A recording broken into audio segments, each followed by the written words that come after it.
you're watching this, you probably want to learn about quantum computers. Well, you've come to the right place.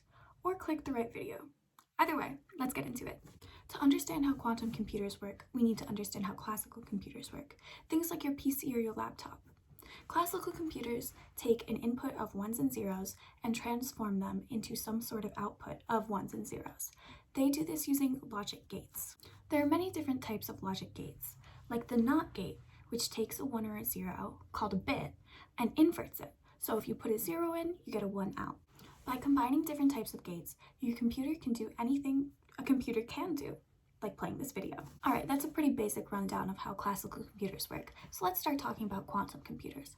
Quantum computers also use bits, but these bits are special. They're called qubits or quantum bits. Quantum computers also use gates. They use a very special gate called the H gate or Hadamard gate. This gate puts qubits into a state of superposition. Now, bits can be either ones or zeros, but qubits are special.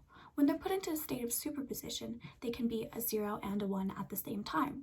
They'll remain a 0 and a 1 at the same time until they are measured, when they become either a 0 or a 1. By putting qubits into superposition using the H gate and then running them through other gates, that means we can test multiple alternatives at once instead of just one at a time. This seems a little confusing, so let's do an example.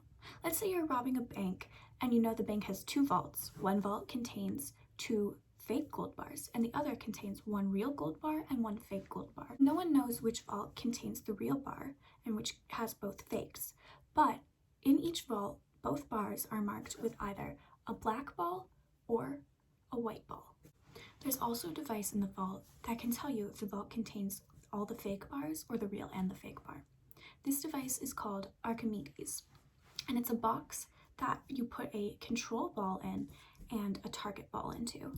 And in the control side, you put whatever ball you want to test that corresponds to the bar, and the target ball will always stay black. If the vault contains the real bars, then Archimedes will switch the color of the target ball. So if the ball you're putting into the control slot matches up with a real bar, Archimedes will take the target ball and invert the color, so it goes from black to white. However, if you're in a vault with both the fake bars, no matter what you put into the control slot, the target ball is always going to come out the same color. So both balls will remain the same color. That doesn't sound too bad, right? You could just run the 2 balls through and see if you're in the real or the fake vault or not. But there's a catch. Archimedes takes an hour to do this, and you don't have 2 hours to rob a bank. You're lucky to have that 1 hour. How could we get around this problem? Let's say we're able to bring special tools called H-boxes, which act the same as the H-gate. If you remember, the H-gate puts qubits into a state of superposition. If you put a white ball through the H-box, when it goes through, it will be put into a state of superposition of black and white at the same time. You'll have to do calculations before you rob the bank, so you would have to know all this information, which luckily you do. Once you do those calculations, you'll be able to go into the vaults and use the H-boxes in combination with the Archimedes to see if you're in the vault that contains the real bar or not. There are certain quantum properties that quantum computers use, one of these being interference. In order to represent interference in this problem, we have to use negative signs. And we're going to assign those negative signs to black balls when they go through. So, when a black ball goes through an H-box, it goes into a superposition state of a white ball and a negative black ball at the same time. You could assign the negative to the white ball and everything would still work out the same, but we're choosing to assign it to the black ball. So this is what we have for our setup. The Archimedes box with the control and the target sides, and over each, including on the outputs, we have H boxes.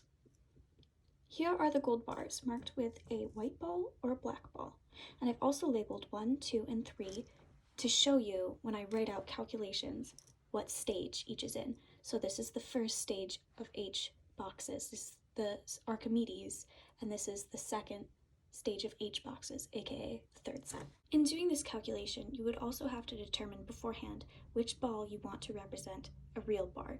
In this case, we're going to use the black ball to represent a real bar. So when that goes through the Archimedes, it will switch whatever the color of the target ball is. You could do this with the white and you'll still get the same outcome. The target ball always starts off black, no matter what. But you can pick any color ball you would like to put into the control ball. I chose white. All right, step 1. We send both the white and the black balls through their H boxes at the same time, putting them in states of superposition and basically a giant superposition with each other.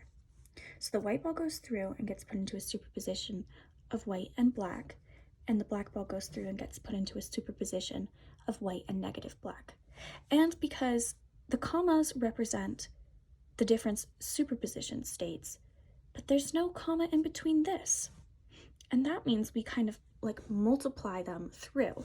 So you do white times white, you get white, white, white times negative black. It acts as like a -1, so you get negative white, black. Black times white, black, white, black times negative black, negative black, black. The next step is to send this through the Archimedes box. We're doing the first scenario where both bars are fake. So when it goes through the Archimedes box, this is going to stay the same. Nothing is going to change. So this superposition state going through the Archimedes, where it's programmed to know that both the bars are fake and therefore there's no changes, remains the same. Just like that. All right, now we're on to our third and last set of boxes. There's 2 more H boxes that this needs to go through, and I drew the 2 down here because it's very important that we know that when we're sending this superposition state through each one of these, the first is going to go through the first H gate and the second is going to go through the second. So when we send the first white through the H gate, we're going to get white, black, and with no space in between because this is just one pair, when we send the second one through, we get white, black. And then we put a comma for the next set. So after we send all of these pairs through the different H gates, with the first going through the first and the second going through the second, we get what looks like this. And as you can see, again, no spaces because these come from pairs. So we're going to have to multiply these through. But before we do that, I should also note that if you are sending something that has a negative through an H gate, the negative still goes through, it just goes in front of everything. It's almost like a -1. When we multiply everything through, this is what we get. And I know it looks a little funky, I just ran out of room here, so I had to move it down here. As you can see, there's 4 different pairs that are repeated throughout this set, and some have negative signs and others don't. So now comes time for a special property that quantum computers use called interference. Things can interfere constructively and like become bigger if there's multiple of them and they don't cancel out, versus they'll interfere destructively if they have like these negative signs and they end up canceling out. So we're going to make a chart and see what cancels out. Here I've made the chart to see what's going to interfere constructively versus destructively, and we see that at the end, the only constructive interference was the white-black, which is the same thing that we input. Therefore, we are in a room with both fake bars.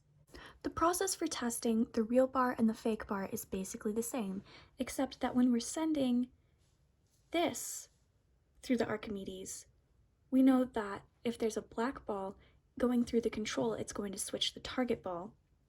So that's why when we send like black-white through, we get black-black. Everything else is basically the same, at least process-wise. And when we get to the end chart, we see that black-black is the one that interferes constructively, leaving us with black-black as the outcome. And that shows us that our output is different than our input, so we have to be in the room with the real bar. By now, you've probably guessed that the white and black balls represent 0s and 1s. Quantum computers use special quantum properties like superposition, entanglement, and interference in order to come to an optimal solution faster than classical computers can. In theory, classical computers could do any calculation a quantum computer could do, but they would do it much slower because they wouldn't be able to utilize things like superposition. This means that it would be unfeasible to use classical computers for certain calculations.